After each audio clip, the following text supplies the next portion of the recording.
Global Insights, the top 20 world news stories that shaped the last week 03-07-09-07-2023.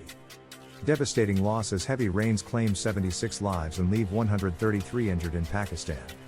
The torrential downpours and resulting floods have caused widespread destruction, particularly impacting the southwestern province of Balochistan, displacing over 20,000 people. Next news. Defying bans, protesters in France rally against police violence.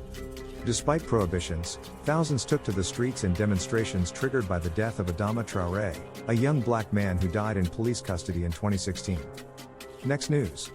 President Zelensky commends Ukraine's resilience on 500th day of war.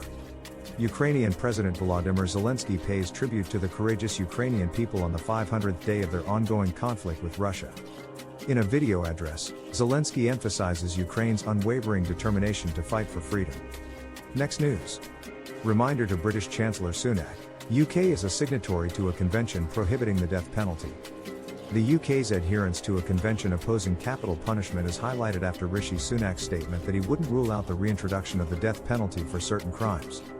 Next news. Azovstal commanders return home to Ukraine at Zelensky's welcome. President Volodymyr Zelensky warmly greets the commanders of Azovstal, who were evacuated from the besieged steel plant in Mariupol. The commanders were temporarily relocated to Turkey before their arrival in Kyiv. Next news. Sri Lanka declares state of emergency amidst widespread protests. Sri Lanka imposes a state of emergency in response to large-scale protests against the government's handling of the economic crisis. The emergency measures grant authorities extensive powers, including detainment and restrictions on assembly. Next news. China's economic growth slows to the lowest rate in 2 decades. China's second quarter growth rate of 0.4% marks the slowest expansion in 20 years. Factors contributing to the slowdown include the ongoing COVID-19 pandemic and the ongoing conflict in Ukraine. Next news. Monkeypox cases detected in over 60 countries, alarming the World Health Organization.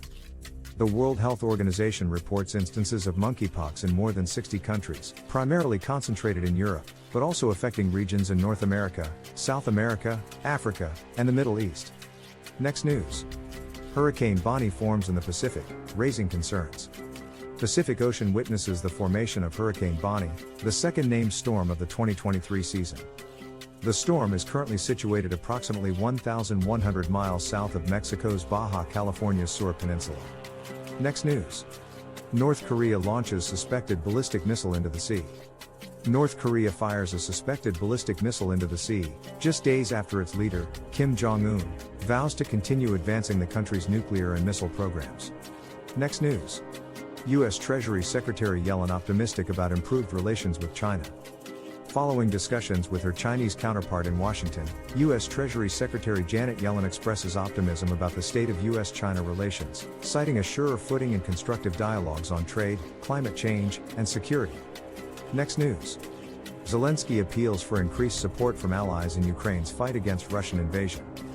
Ukrainian President Volodymyr Zelensky urges his allies to provide additional military equipment, including artillery, tanks, and aircraft, to bolster Ukraine's defense against Russia's unprecedented aggression.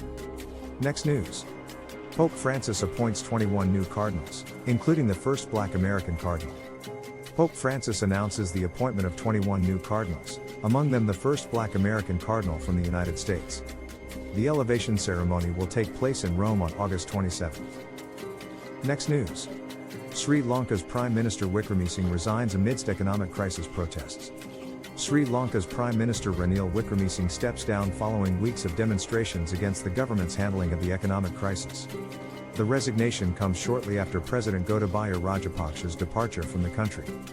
Next news. Japan commemorates 1 year since the assassination of former Prime Minister Shinzo Abe. Japan observes the 1-year anniversary of the tragic assassination of former Prime Minister Shinzo Abe, who was fatally shot during a campaign speech in Nara, Japan, in July. Thanks for watching.